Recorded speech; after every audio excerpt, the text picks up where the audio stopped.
with the camp trailer. Woohoo!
We are in the Victorian desert now. We've been in the Victorian desert for about 20 or so kilometres. We're starting to track some camels now. A lot of wildlife actually use the tracks and the roads that are through the bush because there's easy access for them too. So it'll be good to see some camels. And the camel hunters we spoke to yesterday have said that, the further we go in, the more camels there are because they don't usually go this far in to hunt for them. The sun is sort of starting to go down. It is very overcast, so it will definitely be a night arrival at camp. Our intended destination is the Len Bedell marker, at which point I'll talk to you about Len Bedell and I'll explain all about this track, why this track is here. So I won't go too much into that now. But for a desert, it's pretty green. And on the horizon, we're starting to get all the sand dunes now.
We're at the junction now, Neale Junction and Bedell Highway, Connie Sue Highway that way, so north to south, west to east.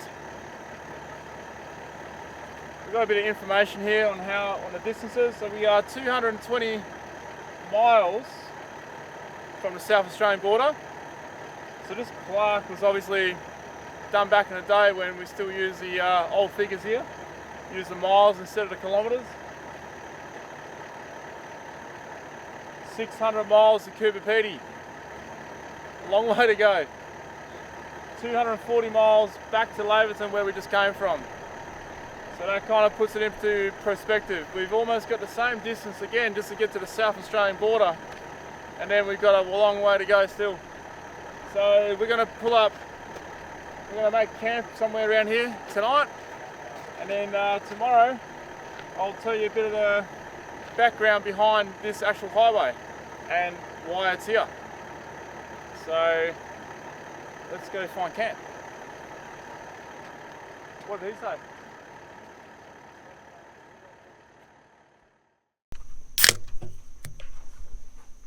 Cheers and welcome to camp. We're not far from where we just were before. We have detached the trailer so we can have the bar on the correct side of the food prep side. Tonight, Sarah and Wayne are cooking. What are you cooking? Spicy chicken wings. That's right. And quinoa salad. And quinoa salad. I said it right this time, yeah? You did. Yes. There you go. Okay, well we'll come back to that when it's going. What's happening over here, Torbs? Oh, just pulling a few things out, ready to sit back and relax. I think this might come in use tonight. Oh, that's what I wish I had last night. It's so freaking hot out here. Oh yeah, there we go. Water tank over there. A bench there which we may use to all sit down and eat at. I think we will, eh? Yeah, I think so. And Happy family. the rest is a bit too hard to see. Why is it so quiet?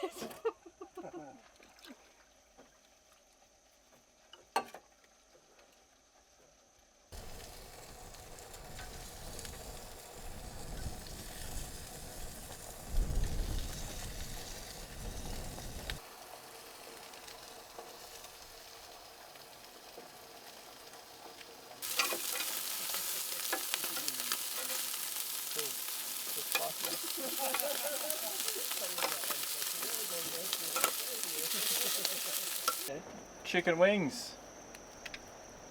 Winner, winner, chicken dinner. So you got the salad there. Got some salad in here. It's a little bit hot. What is the salad or spice?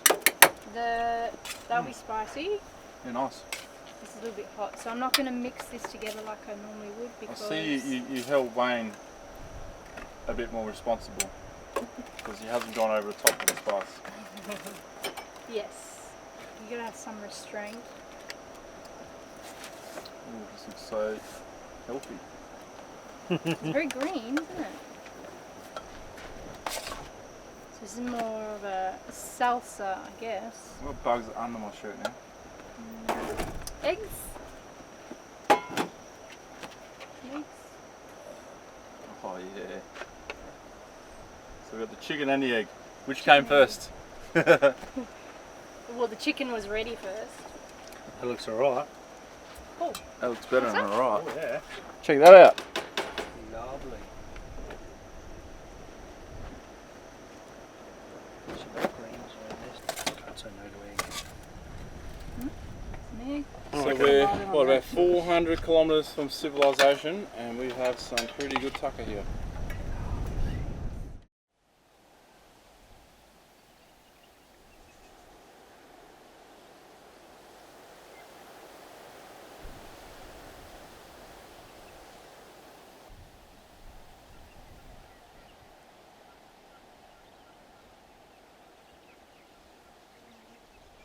Day 3 on the Amberdale Highway. We got to camp very, very late last night, so I'm letting everyone sleep in a bit. Although I was hoping to leave pretty early today so we could reach a point of interest at a reasonable time and basically set up camp early. This place that we want to check out is an old plane wreckage from, I believe it's 1993 that the plane crash landed. More on that when we get there.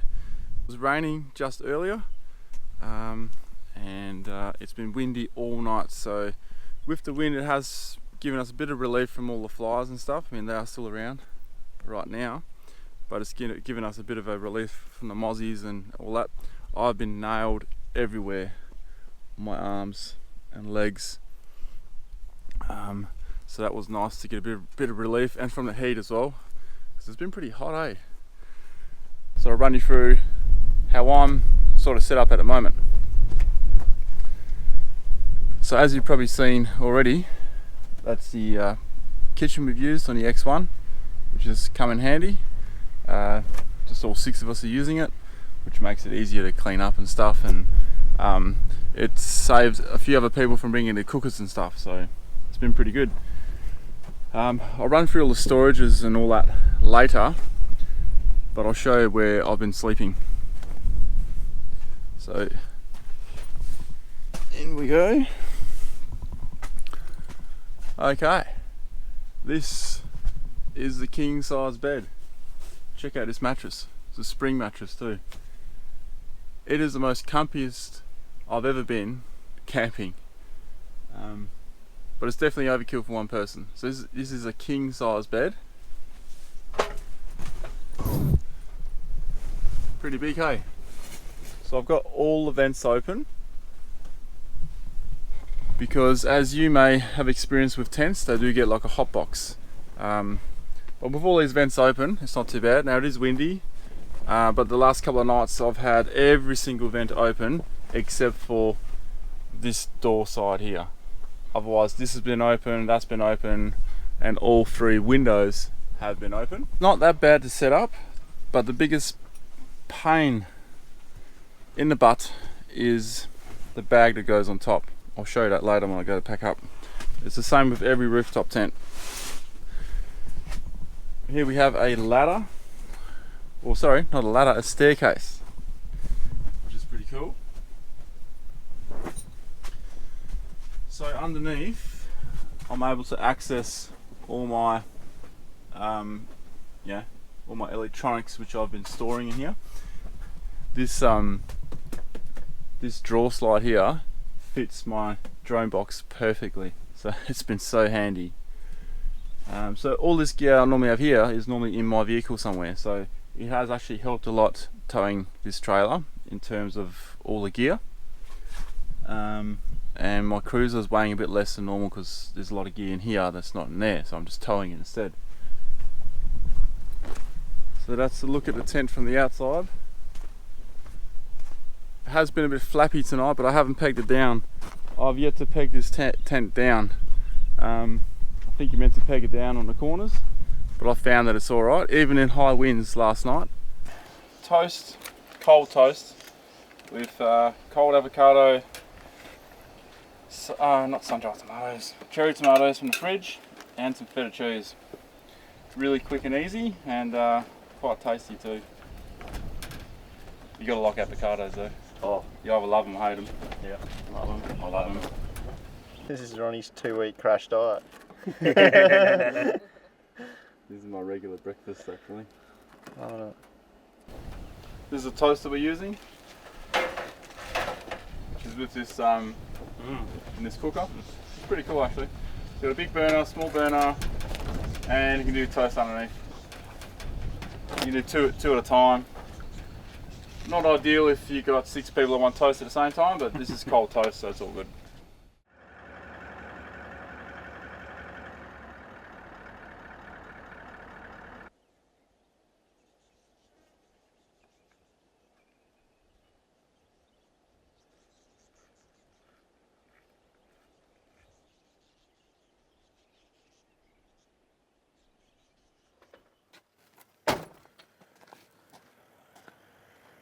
Right, so here we are back at Neale Junction. We just left camp this morning. So this is the Dahl Highway, west to east, and Connie Sue Highway, north to south. Now Dahl was Lem Dahl's wife, and Lem Dahl was the guy who built this highway. Now it's got a bit of a twisted sense of humour because this is not a highway. Also to mention here, the Connie Sue Highway, Connie Sue Dahl. That is Len Dahl's daughter. Len Dahl was responsible for over 6,000 kilometres of roads constructed through the centre, like the outback, out in the rough stuff. The Connie Sue Highway, as we already know, was named after his daughter. The Gary Highway and Gary Junction Road were named after his son, and Dahl Highway named after his wife, and Jackie Junction named after his youngest daughter. All these roads are well known to outback travellers and are very, very remote. The one here we have a bit of various information, just telling us how far away the South Australian border is, and a few other things. Now, you probably want to know why this highway was built in the first place. It was actually built so the British could do some nuclear bomb testing or atom bomb testing. So we're actually going past the actual test site, which is called Emu Point, I believe. The Dahl Highway was built in 5 stages over 9 years, from 1953 to 1962. So back in those days, they wouldn't have the luxury of air conditioning and fridges and all this stuff that we're rolling around with here. So we're doing it in luxury. They would have done it in hard times. So our next point of interest is the plane wreckage site, which is about 120 kilometers from here. Beyond that, we can't go any further today because there is an invisible line in the sand which we can't cross until we have a permit. So we are going to camp close to the plane wreckage. So I mentioned the atom bomb test site at Emu Point. That is in the Woomera military zone, which we also had to get a permit for. In fact, we had to get 4 permits for this trip. So when we get to Woomera, I'm going to get my radiation detector out. I forgot what the thing's called, it's like a geyser meter or something. So what I'll do is I'll pull it out right now and we'll check the background radiation for this location here. And then we'll check it again when we get to the actual atom bomb test sites and see if the radiation levels rise. We're actually going to ground zero.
The terrain was really starting to change, a lot more rolling sand dunes off in the distance, a lot more desert-like. At the moment we're driving parallel with them, but soon we'll be driving across them. And we spotted our first herd of camels.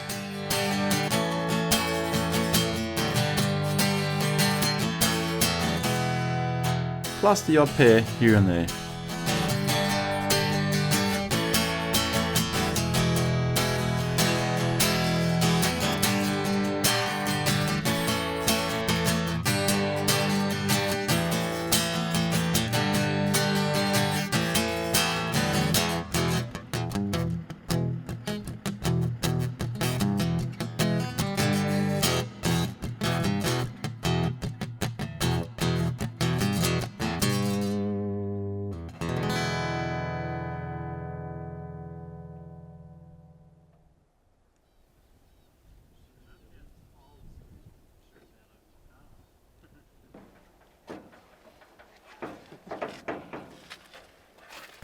Looks like the wiring out of Ronny's car before he got done. Looks like grey hair.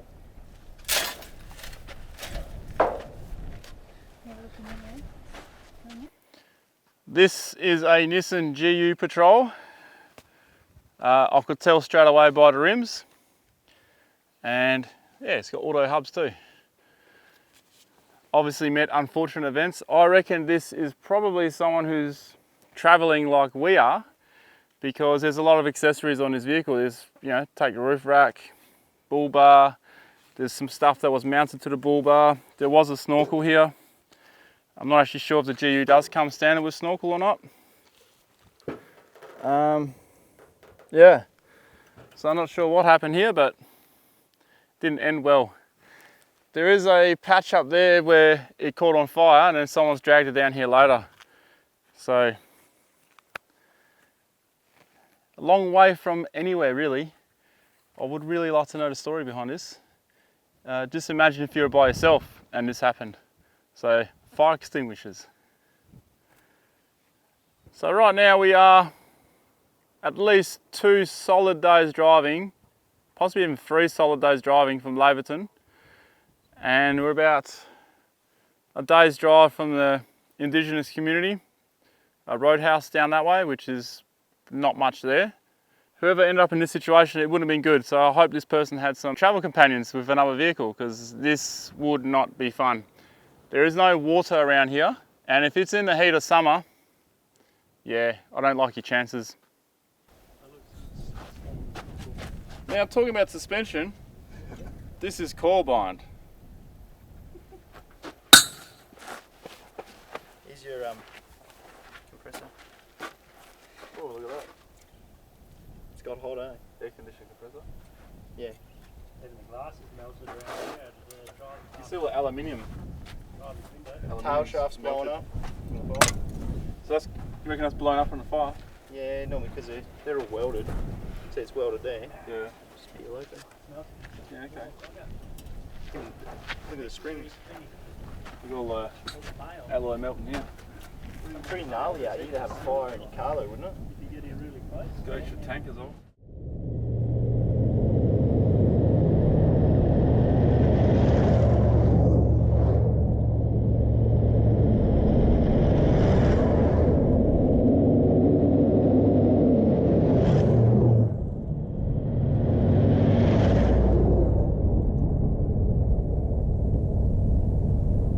Not far from the plane wreckage now. It's pretty warm out here, but I prefer the windows down. Not a big fan of air conditioning.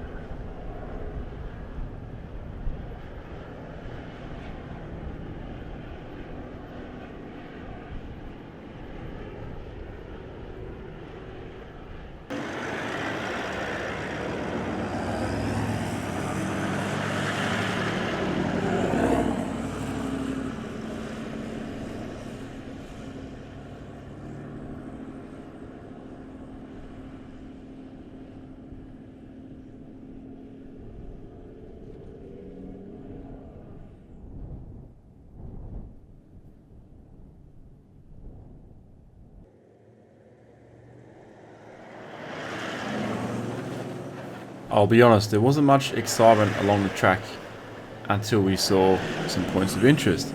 However, we are about to have a lot of fun getting to this plane wreckage because we are finally crossing some sand dunes. On the dirt or not is another thing.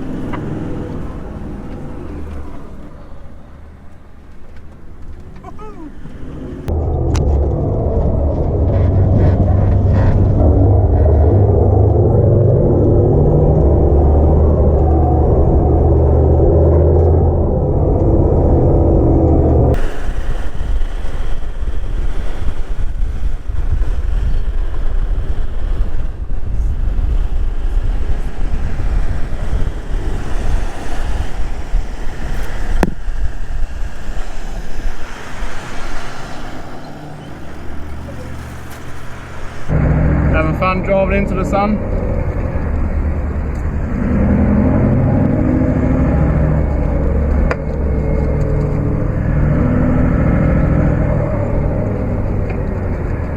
I think I can see it. Yep.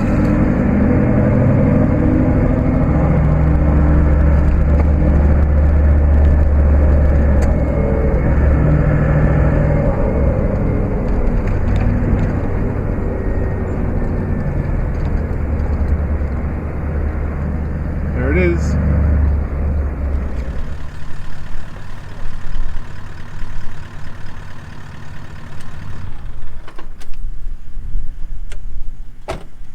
We're here.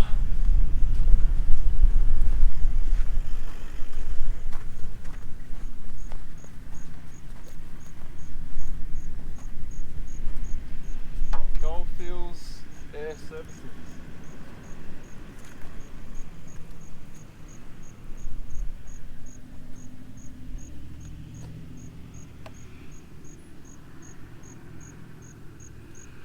That's pretty awesome. not that they crashed. It's just cool to see this relic here. Well, it's not really a relic. 1993. The 28th of January 1993, a 310 Cessna flown by Goldfields Air Services ran out of fuel about 240 kilometres short of reaching Warburton. The pilot was then forced to crash land the plane amongst the dunes.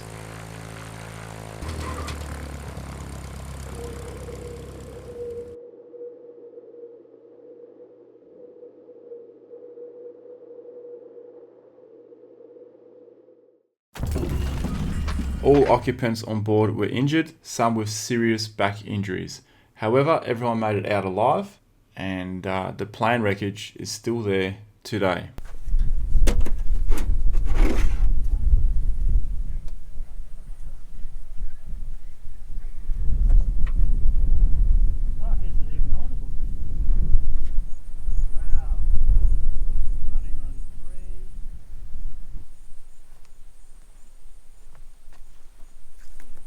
There's a sign-in book. Oh, in the engine? Yeah. Or the fuel tank? Who was the last person here?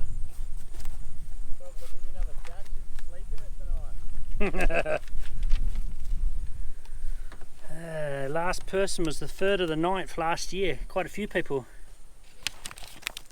3rd of the 9th last year. That was it? Yeah. Wow. Well, it's been rained out since then. And that was Elders 4-wheel drive club from Melbourne.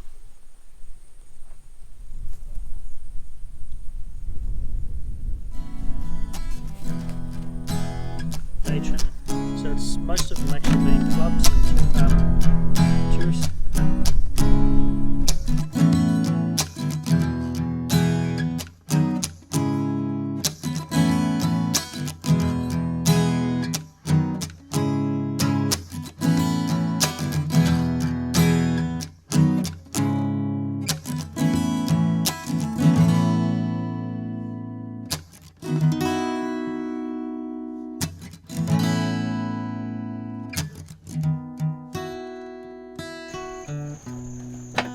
Alright, set the tent up. We're getting used to that now. And tonight is pizza night. Where'd the gas hose go? There's mud on everything. Yeah, sorry. Gas hose back. Is that the back light on yet? Yeah, cheers. Alright, the only problem is I forgot my pizza stone in the camp oven. So I have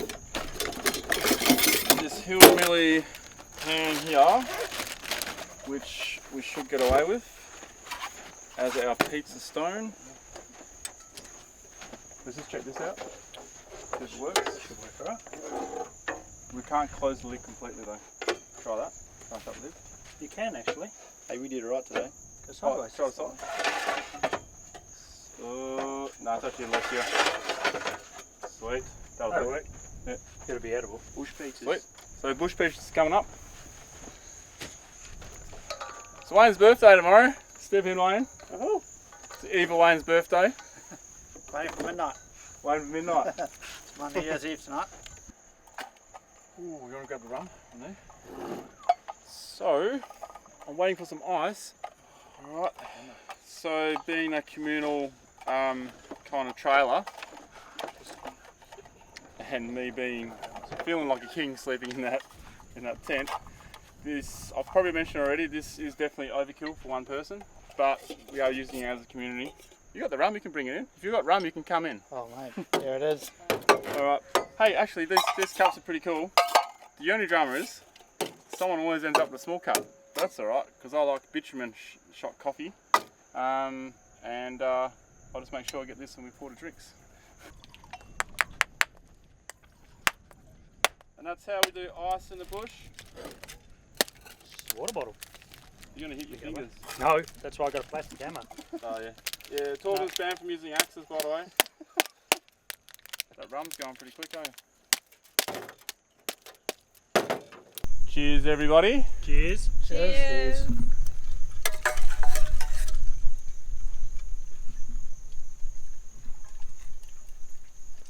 And cheers to the 2 people that made it out of here in the plane.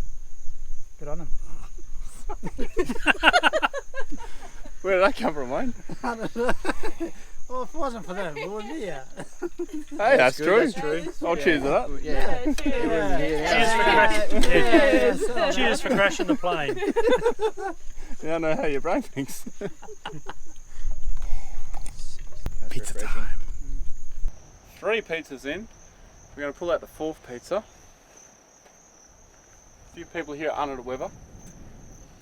I won't mention any names, but one starts with a W. And ends with a K. The other one starts with a T. Hey. Alright, so here we have I don't know what this is. Oh, it's a hot one. So we already had a Hawaiian, we had a meat lovers, we've got another meat lovers coming. Yep, save that one. Are you going to mention the part about you got chili in your eye this time? Yeah, I got chili in my eye, but I have recovered. So this one here is a jalapeno special.